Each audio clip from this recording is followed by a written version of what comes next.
Hello class. आज हम लोग जो ऑर्गेनाइजेशनल बिहेवियर पार्ट 4 के ऊपर बात करेंगे। आज जो पूरा टॉपिक है मॉडल्स ऑफ ऑर्गेनाइजेशनल बिहेवियर के ऊपर है। ये एग्जाम्स में कई बार पूछा जाता है और बड़ा इंपॉर्टेंट भी है। मॉडल ऑफ ऑर्गेनाइजेशनल बिहेवियर का मतलब क्या होता है? देखिए कि हर जगह पे ऑर्गेनाइजेशन में अलग अलग तरह के लोग हैं और हमने पहले भी बोल दिया है सबको एक तरह से आप नहीं ट्रीट कर सकते, ठीक है? तो देखना ये पड़ता है और हर वक्त हर एक मॉडल बार बार काम भी नहीं करता। सिचुएशन और टाइम के हिसाब से चीज़ों को कई बार एक ही ऑर्गेनाइजेशन को 2-3 मॉडल अपनाना पड़ जाता है टाइम और सिचुएशन के हिसाब से, ठीक है? जो कुछ मेन मॉडल हैं ये 4, इनके ऊपर हम लोग बात करते हैं, ठीक है? जैसे मॉडल ऑफ ऑर्गेनाइजेशन के बारे में क्या लिखा है? Organisation differ in the quality of the system they develop and maintain in the result they achieve, ठीक है?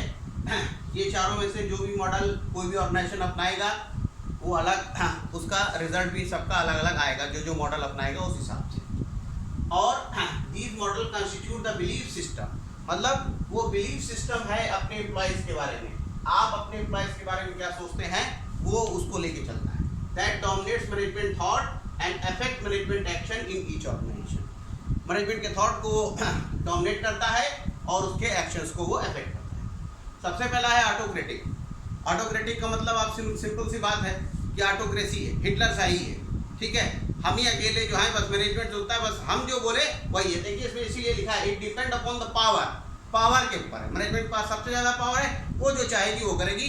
एम्प्लॉयज़ को मानना है वो उसको फॉलो करेंगे, ठीक है? जिसको नहीं मानना छोड़ के जाए, वो सिंपल सा फंडा है उनका। दोस्त देखिए इसमें लिखा है, बहुत अच्छी बात लिखी है, those who are in command must have the power to demand. मतलब जो लोग कमांड में हैं वो डिमांड करते हैं कि ये काम करना है, बस नो और कोई ऑप्शन हमें सुनना नहीं है। हिटलर शाही वाला सिस्टम है ये, ठीक है? ये वहाँ पे अच्छा होता है जहाँ पे लोग कम पढ़े लिखे हैं, अपनी रिस्पॉन्सिबिलिटीज को समझते नहीं हैं, और जहाँ पे क्या कहते हैं बताया कि इस तरह के जब ऑर्गेनाइजेशन होगा, कम पढ़े लिखे हैं, लोग समझते नहीं अपनी जिम्मेदारियों को, वहाँ पे ऑटोक्रेटिक मॉडल और इमरजेंसी की सिचुएशन में ऑटोक्रेटिक मॉडल बहुत बढ़िया है, ठीक है? अब इसके फीचर्स क्या है? Only management decide what is right is wrong. Management he decide करेगा क्या सही है क्या गलत है, बस खत्म।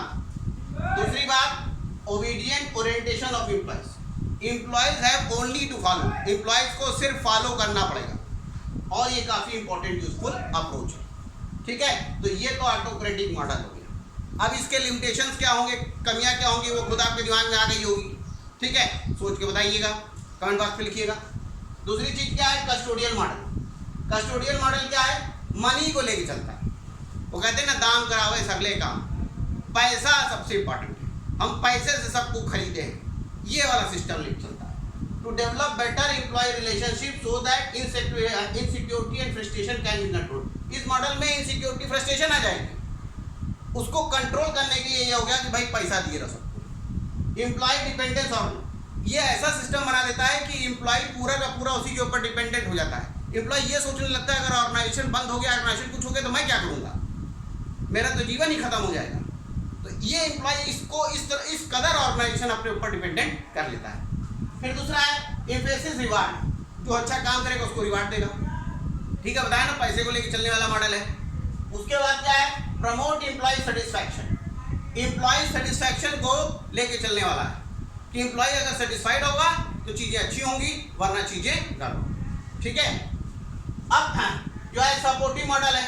सपोर्टिव मॉडल जो है वो क्या है? जैसे उसमें नाम ही है सपोर्टिव मॉडल। सपोर्टिव मॉडल का मतलब ही ये हो गया कि आप जो है उसको सपोर्ट कर रहा है किसी चीज को लेके, तो वो सपोर्टिव मॉडल है। जैसे leadership promote people to work, leadership जो है प्रमोट करती है पीपुल को work. Support employees job performance, employees की जॉब परफॉर्मेंस को प्रमोट करती है। Management life style reflect support, management का जो लाइफ स्टाइल है वो रिफ्लेक्ट करता है सपोर्ट को। Create sense of participation, participation की भावना विकसित होती है। और लिमिटेड एप्लीकेशन, ये मॉडल बहुत कम जगहों पे एप्लीकेबल है। लास्ट मॉडल है collegial model. It relates to a body of person having a common purpose, जिनका एक कॉमन पर्पस है उसके लिए। म्यूचुअल कंट्रीब्यूशन ऑफ एम्प्लॉय, होता है दोनों के सहयोग से, एम्प्लॉय और एम्प्लॉयर दोनों के। क्रिएट फेवरेबल वर्किंग, ये वर्किंग क्लाइमेट ही इतना बढ़िया क्रिएट कर देगा, आपका मन ही नहीं होगा कि हम आप ही छोड़ दिया, ठीक ठीक है, इतना बढ़िया चाय काफी एसी ये वो, मतलब कि आप लगेगा कि साहब हम यहीं पे बने रहे। फिर है फॉस्टर टीम वर्क, पूरा टीम को लेकर चलता है। मैंने कहा ये मॉडल वी के ऊपर विश्वास करता है, ठीक है। और फुलफिलमेंट ऑफ एम्प्लॉयमेंट की एम्प्लॉय सोचता नहीं है उस चीज हाजिर, ठीक है। तो फिर इस तरह के ऑर्गेनाइजेशन को क्यों कोई छोड़ दिया जाएगा। तो ये अब आप लोगों का एक असाइनमेंट टास्क दिया है कि चारों में से कौन सा मॉडल अच्छा है और क्यों अच्छा है, ये आप हमको मतलब अपना बताइएगा कमेंट बॉक्स पे लिख के, या जैसे नोट्स अभी हम आपको देंगे तो उसके ऊपर भी आप अपना डिस्कशन तैयार रखिएगा, ठीक है। Okay, thank you.